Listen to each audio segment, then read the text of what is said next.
ಈ ದೊಡ್ಡ ಹಗರಣಕ್ಕೆ ಇವರೆಲ್ಲ ಮೂಲ ಸೂತ್ರಧಾರಿಗಳು ಅನ್ನುವಂಥದ್ದು ಇವರ ಮೇಲೆ ಕಂಪ್ಲೇಂಟ್ ರೆಡಿ ಆಗ್ಯದ. ಇನ್ನು ಮುಂದಿನ ಡೆವಲಪ್ಮೆಂಟ್ ಏನಾಗ್ಬೋದು ಇವತ್ತು ನೋಡ್ಬೋದು, ಅದನ್ನು ನೋಡ್ಬೇಕಾಗ್ಯದ. ಇದರಲ್ಲಿ ಇದು ನಡೆದಿನ ಸುಳ್ಳಲ್ಲ, 83 ಕೋಟಿ ಅದರಲ್ಲಿ ವಸೂಲಿನೂ ಆಗಿದೆ ಅಂತೇಳಿ ನಮ್ಮ DK ಶಿ ಉಪಮುಖ್ಯಮಂತ್ರಿ ಅವರು ಹೇಳ್ತಾ ಇದ್ದಾರೆ. ನಮ್ಮ ಮುಖಂಡರು ಯಾವುದೇ ಚುನಾವಣೆಯಲ್ಲಿ ಹಣ ಹಂಚಿಕೆ ಮಾಡಿಲ್ಲ. ನಾಯಕರು ಹಣ ಹಂಚೋದಿಲ್ಲ ರೀ, ನಾಯಕರು ಕೈನವ್ರು ಹಂಚ್ತಾರೆ. ಯಾವುದೋ ಪಾರ್ಟಿರ ಪಾಪ ಶಿವಕುಮಾರ್ ಅವ್ರಿಗೆ ಗೊತ್ತದ ಅದು. ಶಿವಕುಮಾರ್ ಹಂಚ್ಕೋತ ಹೋಗೋದಿಲ್ಲ, ಅವರು ಕಡೆಯಿಂದ ಜನ ಹಂಚ್ತಾ ಇರ್ತಾರೆ ಅಂದರೆ ಆರೋಪ ಎದುರಾಳಿಗಳು ಮಾಡ್ತಾ ಇರ್ತಾರೆ. ಅದನ್ನು ಅವ್ರು ಮಾಡಿದ್ದಾರೆ, ಉತ್ತರ ಕೊಟ್ಟಿದ್ದಾರೆ. ಇದಕ್ಕೆ ತಪ್ಪತ್ತಿದು ಅನಗತ್ಯ ಹೆಸರು ಮಾಡ್ಕೊಳ್ಳೋ ನಮ್ಮ ಹೆಸರು ಕೆಡಿಸಲು ಮಾಡ್ತಾ ಇದ್ದಾರೆ ಅಂತೇಳಿ DK ಶಿವಕುಮಾರ್ ಅವರು ಅಂಬೋಣ. ಅಧಿಕಾರಿಗಳು ದುರ್ಬಳಕೆ ಮಾಡಿಕೊಂಡಿದ್ದ ಹಣದಲ್ಲಿ 90% ಶಾಸಕರು ಮಾಡ್ಕೊಂಡಿಲ್ಲ ಅಥವಾ MP ಗಳು ಮಾಡ್ಕೊಂಡಿಲ್ಲ, ಅಧಿಕಾರಿಗಳು ಮಾಡ್ಕೊಂಡಿದ್ರು. ಅದರಲ್ಲಿ 90% ಬಂದ ದುಡ್ಡು ಇದೇನಿಗೆ ಆರೋಪ ಮಾಡ್ತಾ ಇದ್ದಾರೆ, ಚುನಾವಣೆ ಖರ್ಚಾಯ್ತು ಅಂತೇಳಿ.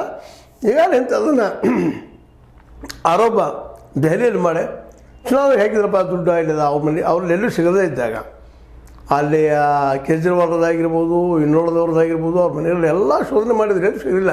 ಅಂದ ತಕ್ಷಣ ಇಲ್ಲ ಚುನಾವಣೆ ಹಾಕಿಬಿಟ್ಟಿದ್ದಾರೆ ಅಂತ ಹೇಳ್ಬಿಟ್ರು.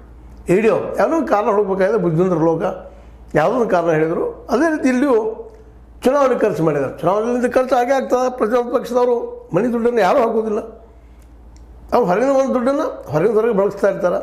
ಮತ್ತು ಅವ್ರು ಹಂಚೋದಿಲ್ಲ, ಅವ್ರ ಕೈ ಕೆಳಗಿನ ಅವ್ರು ಹಂಚ್ತಾ ಇರ್ತಾರೆ. ಸಿಕ್ಕರು ಸಹಿತ ಇನ್ನೊಬ್ರು ಯಾರೋ ಬರಿಪಿಚ್ಚು ಹಾಕ್ತಾ ಇರ್ತಾರೆ. ಇದೇನು ಇಡೀ ದಾಳಿ ಮಾಡ್ತಾಯಿದೆ. ಅದಕ್ಕೆ ಇದು ಕಾರಣ ಕೊಡೋದು ಇವ್ರದ್ದಂಥವ್ರು ಈ ಎಲ್ಲ ಈ ನಮ್ಮ